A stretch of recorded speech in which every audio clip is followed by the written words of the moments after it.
Students, welcome back to our YouTube channel I am education and guess what, आज इस video में हम यहाँ पर हमारा जो मोस्ट इम्पोर्टेंट सब्जेक्ट रहने वाला है which is a taxation one. And ये जो सब्जेक्ट है वो कई सारे स्टूडेंट्स को हार्ड सब्जेक्ट लगता है, इसलिए हम यहाँ पर टैक्सेशन वन जो है हमारा सब्जेक्ट उससे स्टार्ट करने वाले हैं। तो सबसे पहले यहाँ पर मैं आपको बता देती हूँ कि ये हमारा डे 2 है जो हमने सीरीज स्टार्ट की है 21 डेज की, उसमें ये हमारा सेकंड डे है। तो इसमें हम यहाँ पर टैक्सेशन वन जो है वो डिस्कशन करने वाले हैं। ओके, एंड ये जो 21 डेज की सीरीज क्या है, अगर आपको नहीं पता है तो इसका जो वीडियो है वो ऑलरेडी हमारे चैनल पर अवेलेबल है। तो अभी भी बहुत देर नहीं हुई है, अभी भी आपसे अपॉर्चुनिटी जो है वो मिस नहीं हुई है, तो मेक श्योर कि आपको वो वीडियो जो है वो देख लेना चाहिए। तो जितने भी बेनिफिट्स है 21 डेज का जो लेक्चर है वो अटेंड करने के लिए, वो सारे बेनिफिट्स आप आसानी से एक्सेस कर सके। ओके, तो इसीलिए आपको इसके पहले का जो वीडियो है वो चेकआउट करना बिल्कुल नहीं भूलना है। एंड अगर आपको लगता है कि मैं कौन से वीडियो की बात कर रही हूँ तो इसका जो लिंक है वो ऊपर आई बटन में से भी आपको मिल जाएगा, अदरवाइज आप डिस्क्रिप्शन में जाकर भी चेक कर सकते हैं। ओके, सो यहाँ पर कई सारे स्टूडेंट्स को ये जो टैक्सेशन वन का सब्जेक्ट है वो हार्ड सब्जेक्ट लगता है, इसीलिए यहाँ पर ये जो सब्जेक्ट है वो आज हम यहाँ पर देखने वाले हैं ताकि हम इसको आसान शब्द में समझ सके, पूरा सिंप्लीफाई करके ये जो सब्जेक्ट है उसको हम समझ पाए, इस तरीके से आज हम यहाँ पर सीखने वाले हैं। ओके, तो सबसे पहले हम यहाँ पर देख लेते हैं कि कौन सा चैप्टर जो है वो आज हम यहाँ पर सीखने वाले हैं। तो यहाँ पर टोटल हमें 8 चैप्टर्स जो है वो दिए गए हैं टैक्सेशन में। तो आज हम यहाँ पर हमारा जो सेकंड नंबर का चैप्टर है which is a residential status of an individual and tax planning का जो ये चैप्टर है वो आज हम यहाँ पर सीखने वाले हैं। तो ये जो रेसिडेंशियल स्टेटस का ये जो चैप्टर है वो इसके पहले जो सेमेस्टर था उसमें भी हमने पढ़ लिया है। जो रेसिडेंशियल स्टेटस है वो बीकॉम में भी आता है एंड एमकॉम में भी आता है। ओके, तो इससे पहले भी हमने ये चैप्टर जो है वो ऑलरेडी पढ़ा हुआ है। एंड यहाँ पर ये जो हमारा रेसिडेंशियल स्टेटस का जो चैप्टर हमें दिया गया है वो यहाँ पर थोड़ा एडवांस लेवल का दिया गया है, तो इसको हम यहाँ पर सिंप्लीफाई करके समझ लेते हैं ताकि आपको आसानी से समझ में आ सके। तो सबसे पहले इसका जो बेसिक कॉन्सेप्ट है वो हमें क्लियर होना चाहिए हमारे माइंड में कि इसका जो बेसिक कॉन्सेप्ट है वो क्या है, ये जो रेसिडेंशियल स्टेटस है वो क्या होता है, इसकी जो टैक्स प्लानिंग है वो क्या होता है, एंड इसको यहाँ पर इसके जो सम होते हैं वो हम किस तरीके से कैलकुलेट कर सकते हैं। ओके, तो ये सारी चीज़ें ऐसी है जो हमारे माइंड में क्लियर होना चाहिए। ओके, तो सबसे पहले इसका जो बेसिक कॉन्सेप्ट है वो हम यहाँ पर समझेंगे। एंड तो इसका जो फॉर्मेट है, देन इसकी जो नेसेसरी कंडीशंस है वो भी हम आगे देखने वाले हैं।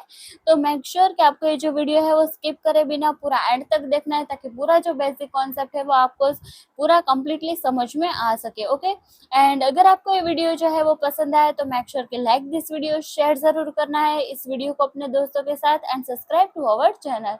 एंड अगर आपको एक भी वीडियो की नोटिफिकेशन को मिस नहीं करना है तो मेक श्योर के बाजू में जो बेल आइकन आएगा उसको भी आपको ऑल पर सेट करना बिल्कुल नहीं भूलना है। Okay, so without wasting our time let's get started and देखते हैं यहाँ पर इसका जो बेसिक कॉन्सेप्ट है वो क्या है।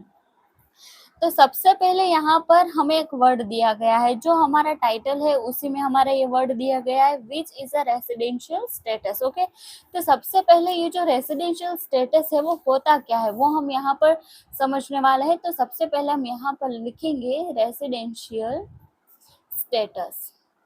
तो ये जो रेसिडेंशियल स्टेटस है वो होता क्या है वो हम सीखेंगे पहले। तो ये जो रेसिडेंशियल स्टेटस होता है उसको हम आगे दो भाग में डिवाइड कर सकते हैं। कौन से दो भाग में डिवाइड कर सकते हैं? तो सबसे पहला कोई भी रेसिडेंशियल स्टेटस होता है उसको हम आगे दो पार्ट में ही डिवाइड कर सकते हैं। सबसे पहला कौन सा है? तो सबसे पहला है रेसिडेंट। अगर यहाँ पर कोई भी इंडिविजुअल है का तो वो रेसिडेंट होता है या तो फिर वो नॉन रेसिडेंट होता है। तो सबसे पहला पार्ट कौन सा है? तो रेसिडेंट है। एंड दूसरा कौन सा है? तो non resident. Okay, non resident. तो इस तरीके से यहाँ पर ये जो रेसिडेंशियल स्टेटस है उसको हम यहाँ पर दो पार्ट में बाइफरकेट कर सकते हैं। सबसे पहला है रेसिडेंट एंड दूसरा जो है वो है नॉन रेसिडेंट। अब यहाँ पर ये जो रेसिडेंट है उसको आगे हम यहाँ पर दो पार्ट में डिवाइड कर सकते हैं, उसको भी हम यहाँ पर देखेंगे। तो सबसे पहले रेसिडेंट जो होता है वो या तो ऑर्डिनरी रेसिडेंट होता है, ऑर्डिनरी रेसिडेंट होता है, या तो फिर वो होता है नॉट ऑर्डिनरी रेसिडेंट। ओके, तो यहाँ पर ये जो नॉट ऑर्डिनरी रेसिडेंट है वो मैंने शॉर्ट फॉर्म में लिखा है जस्ट आपको समझाने के लिए। ओके, तो ये है हमारा पूरा रेसिडेंशियल स्टेटस। यहाँ पर एक कोई इंडिविजुअल होता है। ओके, तो सबसे पहले हमें ये फाइंड आउट करना होता है कि वो इंडिविजुअल जो है वो रेसिडेंट है या फिर नॉन रेसिडेंट है। ये हम कैसे पता करेंगे? तो रेसिडेंट हम किसको बोलते हैं? तो जो भी व्यक्ति होता है, जो भी इंडिविजुअल होता है जो इंडिया में स्टे करता है। ओके, उसकी पूरी लाइफ वो इंडिया में स्टे करता है, उसको हम बोलेंगे रेसिडेंट। एंड अगर ये जो इंडिविजुअल है वो फॉरेन कोई कंट्री में रहता है, इंडिया में नहीं रहता है। ओके, इंडिया में रहता है बट वो सिर्फ विजिट करने के लिए आता है, तो 2-4 महीने तक वो स्टे करता है इंडिया में एंड देन फिर से वो फॉरेन चला जाता है, तो उसको हम नॉन रेसिडेंट कहेंगे। ओके, तो ये होता है रेसिडेंट एंड ये होता है नॉन रेसिडेंट। एंड अब यहाँ पर हम देखेंगे ऑर्डिनरी रेसिडेंट कौन होता है एंड नॉट ऑर्डिनरी रेसिडेंट कौन होता है। तो इसके लिए हमें यहाँ पर 2 कंडीशंस अप्लाई करनी होगी एंड वो जो 2 कंडीशन है, अगर उसका आंसर हमें यस मिलता है तो यहाँ पर ये जो हमारा इंडिविजुअल है वो रेसिडेंट होगा एंड ऑर्डिनरी रेसिडेंट होगा। एंड इसका आंसर अगर ना आता है तो ये जो इंडिविजुअल है वो रेसिडेंट तो होगा बट नॉट ऑर्डिनरी रेसिडेंट होगा। तो अब यहाँ पर हम देखेंगे कि ये जो हमारी कंडीशन है वो कौन सी कंडीशन है। तो यहाँ पर इसकी जो कंडीशंस है वो हम देखें, इससे पहले मैं आपको यहाँ पर एक ज़रूरी बात बताना चाहती हूँ कि ये जो हमारा चैप्टर है वो पर ये जो रेसिडेंशियल स्टेटस है, ये गुजरात यूनिवर्सिटी की जो एग्ज़ाम होती है हमारी, उसमें हर बार इसमें से सम पूछा जाता है। तो अब हम जो फॉर्मेट यहाँ पर डिस्कशन करने वाले हैं उसका यूज़ करके इसके जितने भी सम है वो हम आगे भी कैलकुलेट करने वाले हैं।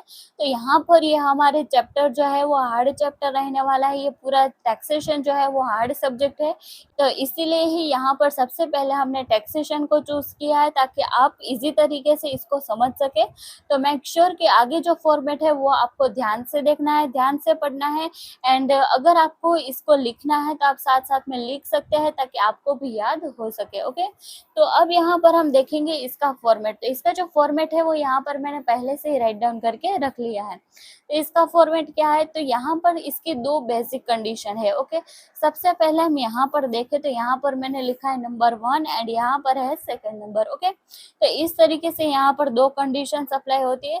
सबसे पहले हम यहाँ पर देखेंगे इसके जो नंबर 1 कंडीशन है वो, तो ये जो 1 कंडीशन है इसमें भी 2 पार्ट्स दिए गए हैं। तो सबसे पहली कंडीशन क्या है? Weather he has stayed in India for at least 182 days और मोर इन अ प्रीवियस ईयर। ओके, तो सबसे पहले हमें ये देखना होगा कि ये जो इंडिविजुअल है वो रेसिडेंट है या फिर नॉन रेसिडेंट है। ओके, तो यहाँ पर हमें सब में बताया होगा कि ये कोई पर्टिकुलर इंडिविजुअल है एंड इसका जो रेसिडेंशियल स्टेटस है वो आपको देखना है कि ये जो इंडिविजुअल है वो रेसिडेंट है या फिर नॉन रेसिडेंट इन इंडिया है। ओके, तो सबसे पहले क्या करेंगे, ये पूरा फॉर्मेट जो है वो हम राइट डाउन करेंगे एंड ये जो कंडीशन है उसका यूज करके हम उसका जो स्टेटस है वो फाइंड आउट करेंगे। तो पहला यहाँ पर कंडीशन क्या है कि weather he has stayed in India for at least 182 days और मोर इन अ प्रीवियस ईयर। ओके, इसका मतलब क्या हुआ कि तो अगर कोई इंडिविजुअल है उसको रेसिडेंट बनना है तो कम से कम 182 डेज के लिए उन्होंने इंडिया में स्टे करा होना चाहिए। ओके, अगर वो जो इंडिविजुअल है वो 182 डेज या फिर इससे ज़्यादा अगर इंडिया में स्टे करता है, कौन से ईयर में हमें देखना है? तो इन प्रीवियस ईयर। इसमें हमें 2 ईयर्स दिए गए रहते हैं। ओके, एक तो होता है असेसमेंट ईयर एंड दूसरा कौन सा होता है? तो प्रीवियस ईयर होता है। तो ये जो कंडीशन हमारी अप्लाई होगी वो सिर्फ प्रीवियस ईयर जो होगा उसके जितने भी डेज हमें दिए होंगे उस पर ही अप्लाई होगा। ओके, तो सबसे पहले कोई भी इंडिविजुअल है अगर उन्होंने 182 डेज या फिर इससे ज़्यादा दिन इंडिया में स्टे किया है तो ही हमारी ये जो कंडीशन है वो फुलफिल होगी। ओके, तो सबसे पहले इसके जो डेज है वो हमें कैलकुलेट करना होगा एंड देन अगर यहाँ पर 182 डेज से ज़्यादा स्टे किया है इंडिया में तो ये कंडीशन हमारी फुलफिल होगी एंड हम यहाँ पर राइट डाउन करेंगे यस। ओके, अदरवाइज ये जो कंडीशन है वो अगर फुलफिल नहीं होती है तो हम यहाँ पर राइट डाउन करेंगे नो। तो सबसे पहली कंडीशन है ये, ओके। इसके बाद दूसरी कंडीशन कौन सी है, सेकंड नंबर की, विच इज बी, ओके। यहाँ पर ये जो बी कंडीशन है उसमें भी आगे दो पार्ट्स होते हैं। कौन से दो पार्ट्स, तो पहला कंडीशन क्या है कि वेदर ही है stayed in India for at least 60 days और मोर इन अ प्रीवियस ईयर, ओके। तो अगर यहाँ पर ये कंडीशन जो है वो यहाँ पर नो बनती है, यानी कि ये कंडीशन जो है वो हमारी फुलफिल नहीं हुई है, तो हम क्या करेंगे, तो हम यहाँ पर मूव करेंगे हमारी सेकंड कंडीशन में। तो यहाँ पर हम राइट डाउन करेंगे और, ओके। तो अगर हमें इसका फाइनल, तो अगर हमें कोई भी रेसिडेंट है उसका रेसिडेंशियल स्टेटस जो है वो चेक करना है कि वो जो इंडिविजुअल है वो रेसिडेंट इन इंडिया है या फिर नॉन रेसिडेंट है, ये अगर हमें चेक करना है तो हम क्या करेंगे, तो सबसे पहले नंबर की जो हमारी कंडीशन है वो हम देखेंगे। उसमें यहाँ पर ए एंड बी है, ओके। या तो फिर उसकी जो पहली कंडीशन है वो फुलफिल होनी चाहिए, या फिर ये जो सेकंड नंबर की ये दो कंडीशन जो है वो दोनों फुलफिल होनी चाहिए, ओके। ये हमारी पूरी कंडीशन है। अगर यहाँ पर ये जो कंडीशन है वो फुलफिल नहीं होती है, यहाँ पर नो राइट डाउन किया है हमने, तो अगर हम यहाँ पर नो राइट डाउन करते तो हमें यहाँ पर सेकंड कंडीशन जो है वो देखनी चाहिए, ओके। तो सेकंड कंडीशन कौन सी है, तो weather he stayed in India for at least 60 days और मोर इन अ प्रीवियस ईयर, ओके। तो ये जो इंडिविजुअल है वो कम से कम 60 डेज के लिए इंडिया में स्टे होना चाहिए, एंड अगर 60 डेज से ज़्यादा है तो भी चलेगा, एंड एटलीस्ट अगर हम यहाँ पर देखें तो 60 डेज तो होना ही चाहिए, ओके। कौन से ईयर में, तो प्रीवियस ईयर में ही हमें देखना है। अब सेकंड कंडीशन कौन सी, तो weather he has stayed in India for 365 days during 4 preceding previous year, okay. तो यहाँ पर एक नया वर्ड हमें सुनने को मिला है, प्रीसीडिंग प्रीवियस ईयर, ओके। तो ये जो प्रीसीडिंग प्रीवियस ईयर है वो क्या होता है, कितने स्टूडेंट्स को पता है इसका मीनिंग क्या होता है, late me know in the comments, okay. तो ये जो प्रीसीडिंग प्रीवियस ईयर है इसका मतलब क्या होता है, तो एक तो होता है हमारा असेसमेंट ईयर, एंड सेकंड जो होता है वो प्रीवियस ईयर, ओके। तो प्रीवियस ईयर के बाद में, यानी कि प्रीवियस ईयर के पहले जितने भी ईयर होते हैं उसको हम बोलेंगे प्रीसीडिंग प्रीवियस ईयर, ओके। तो अगर आपको इस तरीके से समझ में नहीं आया है तो जब हम इसका सम कैलकुलेशन करेंगे तब आप इसको आसानी से समझ सकेंगे, ओके। तो यहाँ पर हमारा प्रीवियस ईयर जो है वो हमें कैलकुलेट नहीं करना है, प्रीवियस ईयर के पहले जितने भी ईयर है उसको ही हमें कैलकुलेशन में लेना है, तो उसको हम बोलेंगे preceding previous year, okay. And ये एक क्वेश्चन था जिसकी मदद से आज आपकी अटेंडेंस कंप्लीट होगी, ओके। तो इसका जो आंसर है वो आपको मुझे कमेंट्स में बताना बिल्कुल नहीं भूलना है, ओके। जितने भी स्टूडेंट्स मुझे इस क्वेश्चन का आंसर कमेंट में बताएंगे, मैं समझूंगी कि ये जितने भी स्टूडेंट्स ने आंसर किया है कमेंट में वो सारे स्टूडेंट प्रेजेंट है on day 2 of 21 days series, okay. तो अब हम यहाँ पर देखेंगे कि जो इंडिविजुअल है वो रेसिडेंट है या फिर नॉन रेसिडेंट। तो यहाँ पर अगर हमारी पहली कंडीशन जो है वो फुलफिल हो गई है तो हमारा जो इंडिविजुअल है वो रेसिडेंट है। अगर यहाँ पर इन दोनों में से दोनों कंडीशन जो है वो इसका आंसर हमें नो मिलता है, इसका मतलब क्या है कि ये जो इंडिविजुअल है वो नॉन रेसिडेंट है, ओके। एंड अगर यहाँ पर ये जो दूसरी कंडीशन जो है वो फुलफिल होती है एंड पहली कंडीशन जो है वो फुलफिल नहीं होती है एंड सेकंड जो है वो फुलफिल होती है, तो क्या होना चाहिए, अगर सेकंड फुलफिल होती है तो इसमें 2 पॉइंट यहाँ पर दिए गए हैं, वो दोनों पॉइंट में यहाँ पर यस आंसर आना चाहिए, तभी हमारी ये सेकंड जो कंडीशन है वो फुलफिल होगी, ओके। तो ये दोनों कंडीशन जो है इसमें कोई भी एक कंडीशन का आंसर अगर हमें यस मिलता है तो जो इंडिविजुअल है वो रेसिडेंट है, ओके।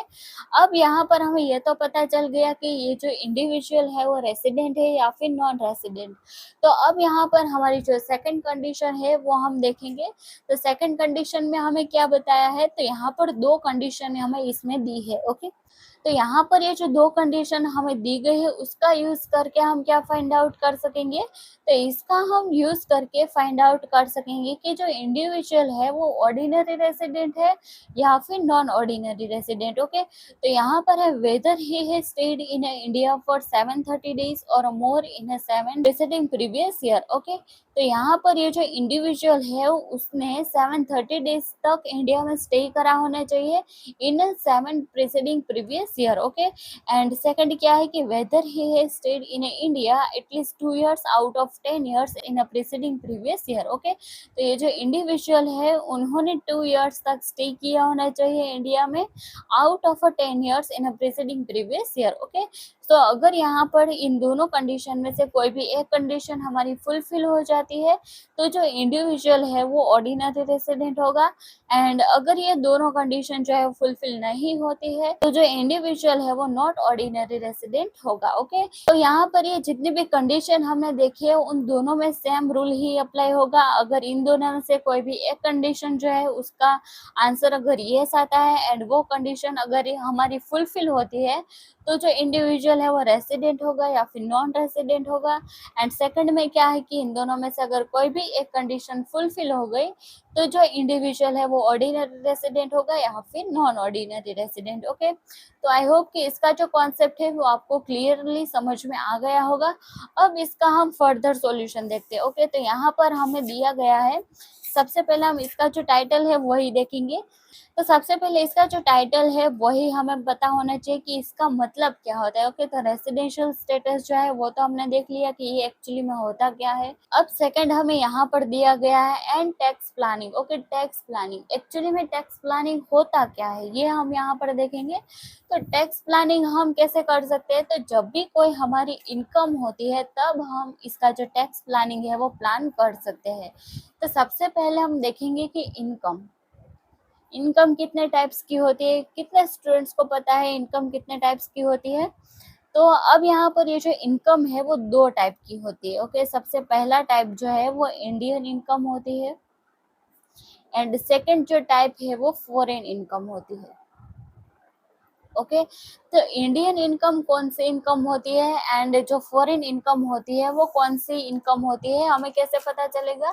तो यहाँ पर ये जो एक इंडियन इनकम होती है एंड सेकंड जो है वो फॉरेन इनकम होती है। ओके, तो इंडियन इनकम कौन सी होती है एंड फॉरेन इनकम जो है वो कौन सी होती है ये हम यहाँ पर देखेंगे। तो जब भी कोई इनकम होती है, ओके, इसमें यहाँ पर हम नंबर 1 दे देते हैं। कोई भी इनकम होती है अगर वो इनकम इंडिया में अकर होती है उसको हम बोलेंगे इंडियन इनकम। ओके, तो यहाँ पर मैंने लिखा है अकर्स इन इंडिया। अगर कोई भी इनकम इंडिया में ही अकर होती है तो हमारी इंडियन इनकम ही हुई।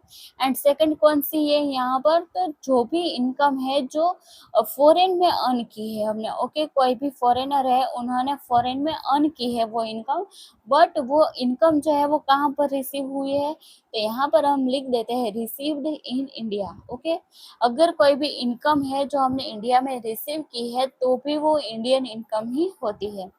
अब यहाँ पर है फॉरेन इनकम। तो फॉरेन इनकम हम किसको बोलेंगे, तो सबसे पहले जो भी इनकम है वो नॉट अकर इन इंडिया। तो यहाँ पर हम देखेंगे नॉट अकर इन इंडिया। तो जो भी इनकम है जो इंडिया में अकर नहीं हुई है उसको हम बोलेंगे फॉरेन इनकम। एंड सेकंड जो है वो कौन सी है, तो not received in India. Okay, not received in India.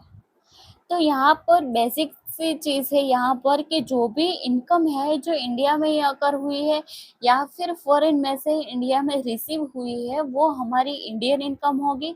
And foreign income कौन सी होगी, जो इंडिया में अकर भी नहीं हुई है एंड इंडिया में रिसीव भी नहीं हुई है उसको हम बोलेंगे फॉरेन इनकम। ओके, तो ये जो हमारी इनकम होती है उसके बेसिस के ऊपर हम इसका जो टैक्स कैलकुलेशन है वो करते हैं। तो अब यहाँ पर हम देखेंगे टैक्स कैलकुलेशन कैसे कर सकते हैं। तो टैक्स कैलकुलेशन जो है वो कैलकुलेशन करने के यहाँ पर दो तरीके हैं इन इंडिया। अगर हम देखें तो यहाँ पर हमारे 2 टैक्स स्लैब्स जो है वो यहाँ पर है। ओके, तो 2 स्लैब्स का यहाँ पर इस्तेमाल होता है इन इंडिया की। अगर हम बात करें तो पहला क्या होता है कि ओल्ड टैक्स रेजिम में हमारा जो होता है उसका यूज करके टैक्स प्लानिंग की जाती है। एंड सेकंड जो है वो हमारा न्यू टैक्स रेजिम है जो है उसका यूज करके टैक्स प्लानिंग जो है वो की जाती है। ये जो टैक्स के 2 स्लैब्स है, न्यू टैक्स रेजिम है एंड ओल्ड टैक्स रेजिम है, ये हम इसके जो सम है जब हम कैलकुलेशन करेंगे तब इसको हम देखने वाले हैं। इसको हम आसान शब्दों में समझेंगे। तो मेक श्योर कि इसके बाद का जो वीडियो है इसमें हम यहाँ पर इसका जो स्लैब्स है वो हम डिस्कशन करेंगे। एंड यहाँ पर ये जो अगर हमें कोई भी सम में ये बताया है कि आपको ओल्ड टैक्स रेजिम में जो है उसका यूज करके आपको सम कैलकुलेशन करना है तब तो आपको ओल्ड टैक्स रेजिम में ही फाइंड आउट करना है। एंड अगर आपको सम में ये नहीं बताया है कि आपको ओल्ड टैक्स रेजिम का यूज करना है या फिर न्यू न्यू टैक्स रेजिमे का यूज करके सम का कैलकुलेशन करना है, तब आपको ओल्ड टैक्स रेजिमे जो है उसका यूज करके ही आपको सम जो है वो कैलकुलेट करना है। ओके, तो ये तो हो गई हमारे बेसिक कॉन्सेप्ट की बात। तो अब हम यहाँ पर सीखेंगे कि कौन सी इनकम कब टैक्सेबल होती है एंड कब नॉट टैक्सेबल होती है। तो इसके लिए यहाँ पर मैं एक टेबल जल्दी से ड्रॉ कर देती हूँ ताकि आप इसको आसानी से समझ सके। ओके, तो यहाँ पर ये जो टेबल है वो मैंने यहाँ पर ड्रॉ कर दिया है। इसमें मैंने क्या लिखा है, तो सबसे पहले दो इनकम मैंने यहाँ पर लिखे है। पहली तो है इंडियन इनकम एंड सेकंड जो है वो फॉरेन इनकम। ओके, अब यहाँ पर हम देखेंगे रेसिडेंट बट ऑर्डिनरी रेसिडेंट है, यहाँ पर है resident but not ordinary resident है, एंड लास्ट में कौन सा है तो नॉन रेसिडेंट है। वो हमने यहाँ पर तीन स्टेटस जो है वो राइट डाउन कर दी है। ओके, अब यहाँ पर हम ये देखेंगे कि कौन सी इनकम कब टैक्सेबल होगी कब नहीं टैक्सेबल होगी। तो इसका यूज करके जब हम इसका जो सम है वो कैलकुलेशन करेंगे तब ये हमारे काम आएगा। ओके, तो सबसे पहले ये चीज जो है जो हमें पता होनी चाहिए कि कब इंडियन इनकम जो है वो टैक्सेबल होगी, किस पर्सन के लिए टैक्सेबल रहने वाली है एंड किस पर्सन के लिए नॉन टैक्सेबल है। सेम यहाँ पर ये जो फॉरेन इनकम है ये भी हमें पता होना चाहिए कि कौन से रेसिडेंट के लिए ये टैक्सेबल होने वाली है, कौन से रेसिडेंट के लिए टैक्सेबल नहीं है, ये हमें यहाँ पर पता होना चाहिए, ये ज़रूरी है। तो सबसे पहले हम यहाँ पर देखेंगे अगर ये इंडियन इनकम है तो कौन से रेसिडेंशियल स्टेटस के लिए ये टैक्सेबल रहने वाली है या फिर नॉन टैक्सेबल। ओके, तो सबसे पहला है यहाँ पर रेसिडेंट बट ऑर्डिनरी रेसिडेंट। अगर यहाँ पर कोई इंडिविजुअल है which is resident but ordinary resident, तो उसमें ये जो इंडियन इनकम है वो टैक्सेबल रहेगा। ओके, तो यहाँ पर ये लिख देती हूँ मैं टैक्सेबल। अगर कोई इंडिविजुअल रेसिडेंट है बट नॉट ऑर्डिनरी रेसिडेंट है, तब भी ये जो इंडियन इनकम है वो उसके लिए टैक्सेबल होगा। ओके, एंड अगर कोई नॉन रेसिडेंट है एंड अगर उसके पास कोई भी इंडियन इनकम है एंड वो इंडिया में लाता है, तब भी वो जो इनकम है वो टैक्सेबल होगी। ओके, तो इसका मतलब क्या हुआ कि कोई भी अगर इंडियन इनकम है, चाहे वो इंडिया में अकर हुई है या फिर फॉरेन से इंडिया में रिसीव हुई है, डजेंट मैटर, बट यहाँ पर एक बार ये तय हो गया कि इंडियन इनकम है ये, देन ये तीनों रेसिडेंशियल स्टेटस के लिए ये इनकम जो है वो टैक्सेबल रहने वाली है। ओके, अब यहाँ पर हम देखेंगे फॉरेन इनकम। जो भी इनकम फॉरेन में अकर हुई है एंड फॉरेन में ही रिसीव हुई है। ओके, इंडिया में अकर भी नहीं हुई है एंड रिसीव भी नहीं हुई है, इसको हम बोलेंगे फॉरेन इनकम। तो अगर कोई इंडिविजुअल है जो रेसिडेंट है बट ऑर्डिनरी रेसिडेंट है, अगर उसके पास फॉरेन इनकम है तो वो टैक्सेबल होगी। ओके, तो यहाँ पर मैं राइट डाउन कर देती हूँ टैक्सेबल। एंड अगर कोई नॉन रेसिडेंट है एंड उसके पास अगर कोई भी फॉरेन इनकम है तो वो नॉट टैक्सेबल होगी। तो यहाँ पर मैं लिख देती हूँ नॉट टैक्सेबल। एंड अब लास्ट में जो बचा है वो है resident but not ordinary. Okay, तो अगर कोई इंडिविजुअल है जो रेसिडेंट तो है बट नॉट ऑर्डिनरी रेसिडेंट है, ओके, एंड अगर उसके पास कोई भी फॉरेन इनकम है तो हम क्या करेंगे, वो टैक्सेबल होगा या फिर नॉट टैक्सेबल होगा। तो इसके लिए यहाँ पर दो कंडीशन है। पहली कंडीशन कौन सी है कि जो बिजनेस है, यहाँ पर मैं लिख देती हूँ business managed from India. Okay, तो यहाँ पर ये जो बिजनेस मैनेज फ्रॉम इंडिया है मैंने यहाँ पर शॉर्ट फॉर्म में लिखा है, बट आपको ये समझ जाना है कि ये मैंने शॉर्ट फॉर्म में लिखा है बट आपको ये फुल फॉर्म में ही राइट डाउन करना है। ओके, तो अगर कोई भी बिजनेस है जो इंडिया से मैनेज हो रहा है, ओके, तो इसकी जो इनकम है वो टैक्सेबल होगी। एंड अगर ये जो बिजनेस है अगर कोई भी फॉरेन कंट्रीज में से मैनेज हो रहा है तो इसकी जो इनकम है वो टैक्सेबल नहीं होगी।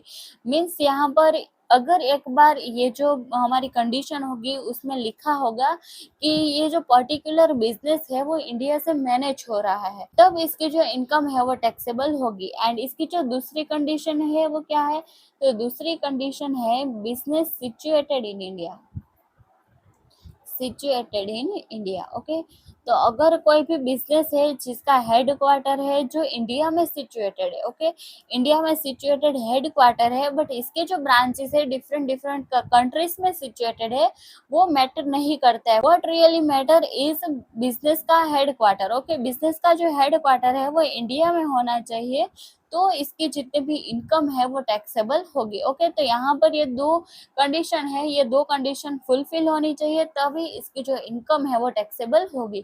तो बेसिकली ये जो हमारी इंफॉर्मेशन मैंने यहाँ पर आपको टेबल ड्रॉ करके समझाए है, अगर हम यहाँ पर टेक्स्ट बुक में देखें तो इसमें हमें लाइन टू लाइन ये इस तरीके से पैराग्राफ में समझाई हुई है, जिसका यूज करके हम आसानी से इसको नहीं समझ सकते थे। ओके, तो इसीलिए यहाँ पर ये जो इन्फॉर्मेशन हमें पैराग्राफ में दी थी वो सारी इन्फॉर्मेशन मैंने टेबल में कन्वर्ट कर दी है, ताकि आप इसको आसानी से समझ सके। एंड आई होप कि आपको ये जो बेसिक कॉन्सेप्ट है इसका क्लियर हो गया होगा।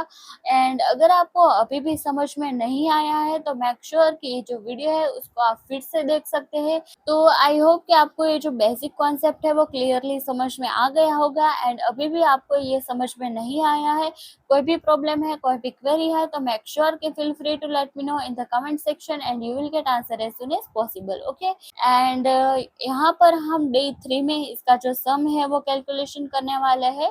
मोस्ट इम्पोर्टेंट सम का हम सॉल्यूशन देखने वाले हैं, तो मेक श्योर कि जितने भी स्टूडेंट्स ने आज ज्वाइन किया है उसको कल भी ज्वाइन करना है। एंड जैसे कि आप सब लोगों को पता ही है कि हमारा जो 21 डेज का क्राइटेरिया क्या है, 80% अटेंडेंस का, वो भी आपको कंप्लीट करना नहीं भूलना है। ओके, एंड अगर आपको ये जो वीडियो है वो पसंद आ रहा है तो मेक श्योर कि लाइक दिस वीडियो, शेयर जरूर करना है अपने दोस्तों के साथ and subscribe to our channel. Okay, so मिलते हैं नेक्स्ट वीडियो में, तब तक के लिए कीप लर्निंग कीप ग्रोइंग।